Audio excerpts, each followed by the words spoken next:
Bando may inamin tungkol sa Lakers. Rob Pelinka hindi pa tapos. Pag-usapan natin yan mga repa, pero bagong lahat, intro muna tayo.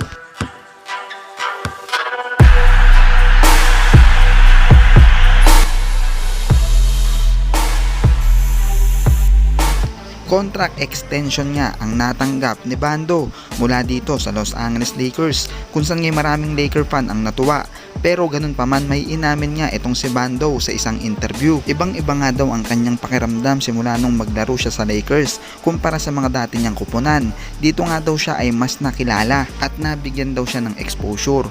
May konting pressure daw siyang nararamdaman dahil ang Lakers daw ay hindi basta-bastang kupunan dito sa NBA. Isa nga daw kasi ito sa pinakamalaking organisasyon sa NBA na kilala sa buong mundo. Kaya nga daw pag naglaro ka para sa kupunan na ito ay kailangan mong ibigay ang 100% mo kada laro. Ang isa pa nga daw na nagustuhan ni Bando dito sa Lakers ay ang mga Laker fan dahil ibang-iba daw ito sumuporta at magmahal sa mga players. At ang makasama nga daw sa isang team, ang dalawang anchor ng Lakers ngayon na si Anthony Davis at King James ay isang pambihirang experience nga daw. Natutuwa nga daw si Bando sa kanyang sarili dahil lalo daw siyang nahuhubog bilang player.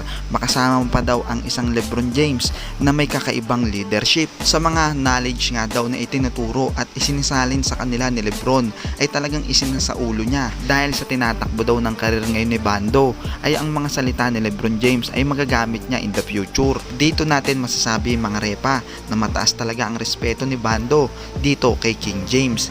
Samantala, ang general manager ng Lakers na si Rob Pelinka ay mukhang hindi pa tapos dahil ang koponan na naman ng Los Angeles Lakers ay nalilink na naman sa isang sharpshooter mula sa Indiana Pacers na si Buddy Hield. Ayon nga kasi sa lumabas na report mga repa ay nag-collapse nga ang contract extension sana ni Buddy Hield dito sa Indiana.